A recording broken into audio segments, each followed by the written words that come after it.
नमस्कार, मी Anita's kitchen and गार्डनमध्ये आपल्या सर्वांचं स्वागत करते. कसे आहात आपण सगळे? आशा करते की आपण सगळे स्वस्त असाल, मस्त असाल आणि यूट्यूब पाहण्यात व्यस्त असाल. म्हणूनच मी आज घेऊन आले आहे सगळ्यांची आवडती मशरूम रेसिपी. तर मग आपण सुरुवात करूया आजच्या रेसिपीला, मशरूम मसाला. तर मी ही बाजारातून मशरूम आणलेले आहे. ते तयार पाकिट मिळतं मशरूमचं, याला अळंबीसुद्धा म्हणतात. पावसाळ्यामध्ये ही जंगलात मिळतात, पण आता सध्या पाऊस नाही आहे, तर आम्ही ही आता दुकानातून आणलेली आहेत. तर हे बघा, हे बटन मशरूम आहेत, अळंबी देखील म्हणतात याला. तर आपण आता हे 2-3 पाण्याने धुवून घेतलेले आहेत आणि आता मी हे कापून घेते भाजीसाठी. तर एकेका मशरूमचे मी 4 भाग करणार आहे. स्वच्छ हे 2-3 वेळा धुवून घ्यायचे असतात, त्याला माती असते खूप. आणि असे हे आता एकेका मशरूमचे मी 4 भाग करणार आहे. तर आपण आता हे सगळे कापून घेऊया.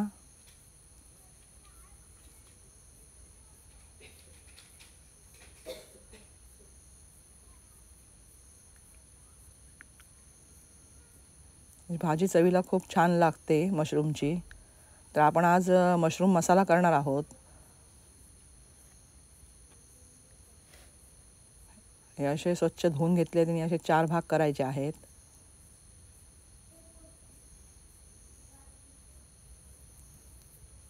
असे सगळे मी कापून घेतलेले आहेत आणि आता पुढच्या रेसिपीला सुरुवात करूया.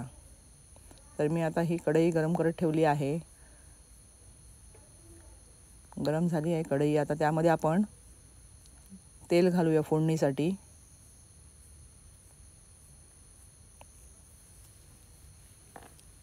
तेल देखील गरम झालं आहे. त्यामध्ये मी दालचिनीच्या 2 काळ्या टाकलेल्या आहेत आणि ही मसाला वेलची आहे एक, ती देखील मी आता फोडणीसाठी घातलेली आहे.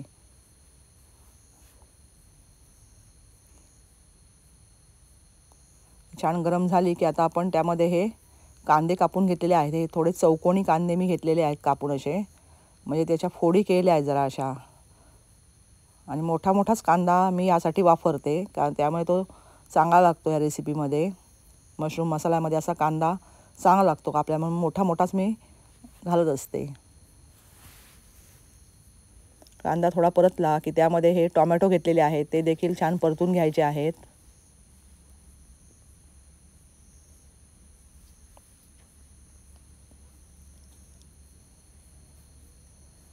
आता ही शिमला मिरची आहे, भोपळी मिरची, शिमला मिरची.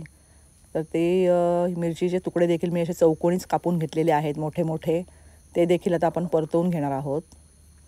ह्या भाजीमध्ये शिमला मिरची खूप छान लागते.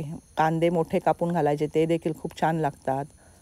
तर आपण शिमला मिरची अवश्य घालावी मशरूम मसाला बनवताना. मशरूमची कोणतीही भाजी करताना शिमला मिरची वापरायची. आता मी अद्रक लसूण पेस्ट घातलेली आहे, आलं लसूण पेस्ट, ती देखील आपण आता परतून घेऊया. त्यानंतर हळद घातली आहे, हे लाल तिखट घातलं आहे. आता ही जिरा पावडर घातली आहे. थोडंसं आता मीठ घालते आहे. मीठ घातल्यामुळे हे लवकर मॅश होतात, म्हणजे नरम होतात, मऊ होतात. आता दही घातले 2 चमचे. दह्यामुळे त्याला एक क्रीमनेसपणा येतो छान असा, आणि थोडासा हलकासा आंबटपणा देखील येतो.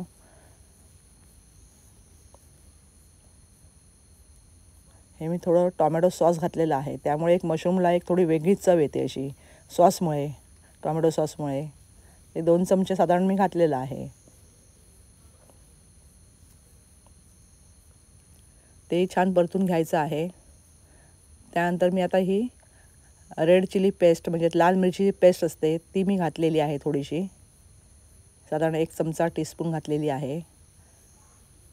ती परतून घेतलेली आहे. त्यानंतर हे मशरूम जे आपण कापून ठेवले होते, ते मशरूम आपण आता घालत आहोत. हे मशरूम आता छान असे परतून घ्यायचे आहे त्या मसाल्यामध्ये. आणि ह्यामध्ये पाणी बिलकुल घालायचं नाही आहे, कारण हे मशरूम जे आहेत त्याला पाणी सुटणार आहे. आता आपण पाहू शकता, अजिबात आपण पाणी एक थेंब घालणार नाही याच्यामध्ये.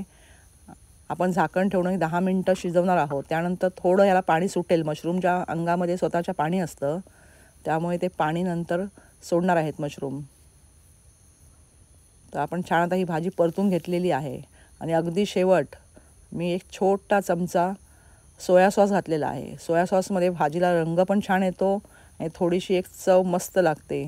त्यामुळे सोया सॉस तुम्ही अवश्य घाला आणि नाही घातलात तरी देखील चालू शकतो, कारण आपण दही देखील वापरलेला आहे. पण जर सोया सॉस वापरलात तर भाजीला रंग खूप छान येतो आणि चव देखील खूप छान लागते. अशी छान अशी बघा मिक्स भाजी झालेली आहे मस्त अगदी. आणि आता मसाला आपला मशरूम मसाला जवळजवळ तयार झाला आहे.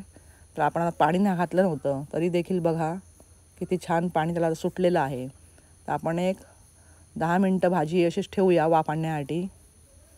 10 मिनटानंतर मी आता उघडली आहे. तर जवळजवळ भाजी आपली पूर्ण तयार झाली आहे. तर अगदी शेवटी आपण ही कांद्याची बारीक पात आहे, तर ही कांद्याची पात आपण आता घातलेली आहे. छान मिक्स करून घ्यायचं आहे.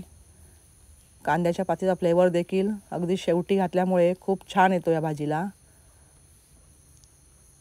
आता ही कांद्याची पात मी घातली आहे म्हणून मी आता एक 2 मिनटं फक्त वाफ देते भाजीला आणि त्यानंतर आपण सर्विंग बोलमध्ये भाजी काढणार आहोत.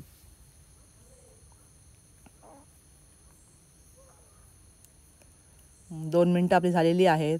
पहा किती सुंदर भाजीला रंग आला आहे आणि पाणी देखील किती सुटलं आहे बघा मशरूमला. आपण एकही थेंब पाणी आतमध्ये भाजीमध्ये घातलेलं नव्हतं. वाफेवरच भाजी आपली अतिशय सुंदर अशी शिजलेली आहे आणि आपला मशरूम मसाला खाण्यासाठी तयार झालेला आहे. ही पहा किती सुंदर दिसते. अगदी झटपट होते, पटपट होते, अगदी पटकन. पूर्वतयारी करून ठेवली तर अगदी पटकन 10 मिनटातच भाजी होते. यावर मी आता कांद्याची पात घातली आहे थोडी सजावटीसाठी वरून. तर आपला मशरूम मसाला खाण्यासाठी तयार आहे. अशा प्रकारे खाण्यासाठी तयार झालेला आहे आपला मसाला मशरूम. तर मशरूमची भाजी अगदी झटपट होते. तयारी करून जर ठेवली तर अगदी 10 मिनिटात ही भाजी बनते आणि अतिशय सुंदर चवीची लागते ही मशरूमची भाजी. तर हे रानामध्ये देखील मिळतात, पण हे आम्ही दुकानातून घेतलेले आहेत. तर दुकानात ह्याची पाकिटं मिळतात आणि अतिशय सुंदर असतात हे मशरूम दुकानात मिळतात तर ते तुम्ही घेऊन ही मशरूमची भाजी करू शकता. जर तुम्हाला ही भाजी आवडली असेल आजची मशरूम मसाला तर नक्की आपल्या मित्रमैत्रिणींना शेअर करा. चॅनलवर नवीन असाल तर सबस्क्राईब करा. आपण आपला अमूल्य वेळ देऊन आमचा हा व्हिडिओ पाहिला त्याबद्दल मी आपल्या सर्वांचे आभार मानते. धन्यवाद देते. नमस्कार.